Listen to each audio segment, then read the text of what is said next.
আলহামদুলিল্লাহ, আমি আজকের এই প্রোগ্রামে এসে খুবই অভিভূত। আমাদের ওলামায়ে কেরাম যারা আছেন তারা দেখা যায় যে সাধারণত ব্যবসার সঙ্গে জড়িত হন না।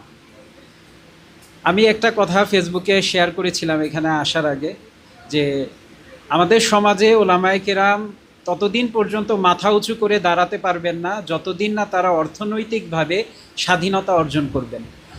মিম্বরে স্বাধীনভাবে কথা বলতে পারবেন না যদি আপনি অর্থনৈতিকভাবে মুক্তি লাভ না করেন। তো এটা খুবই গুরুত্বপূর্ণ।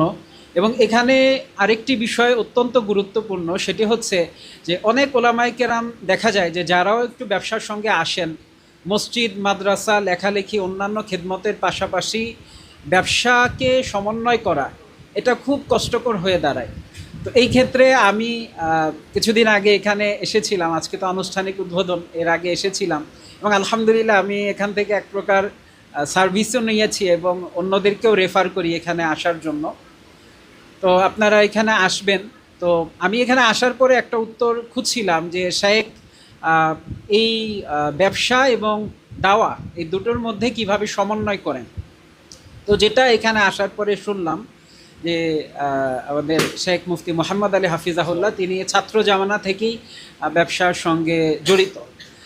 আরেকটি কারণে ওলামায়ে কেরামের ব্যবসায় আসা খুবই গুরুত্বপূর্ণ, সেটি হচ্ছে যে আল উলামা ওরাসাতুল আম্বিয়া, যে আলেমগণ হচ্ছেন নবীদের উত্তরসূরি।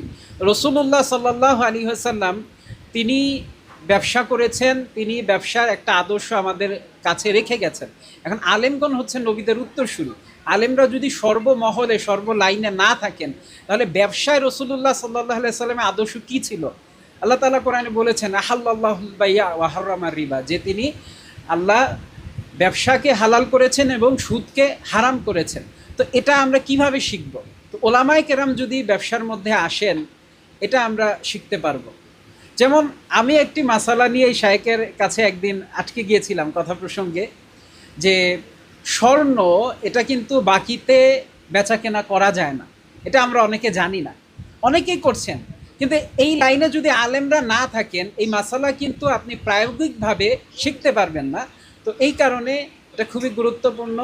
আমি আল হিদায়া জুয়েলার্সের বরকতের জন্য দোয়া করি, আল্লাহ তাআলা এখানে অফুরন্ত বরকত ঢেলে দিন, আমিন। এই বলে আমি আমার সংক্ষিপ্ত আলোচনা শেষ করছি। আসসালামু আলাইকুম ওয়া রাহমাতুল্লাহ।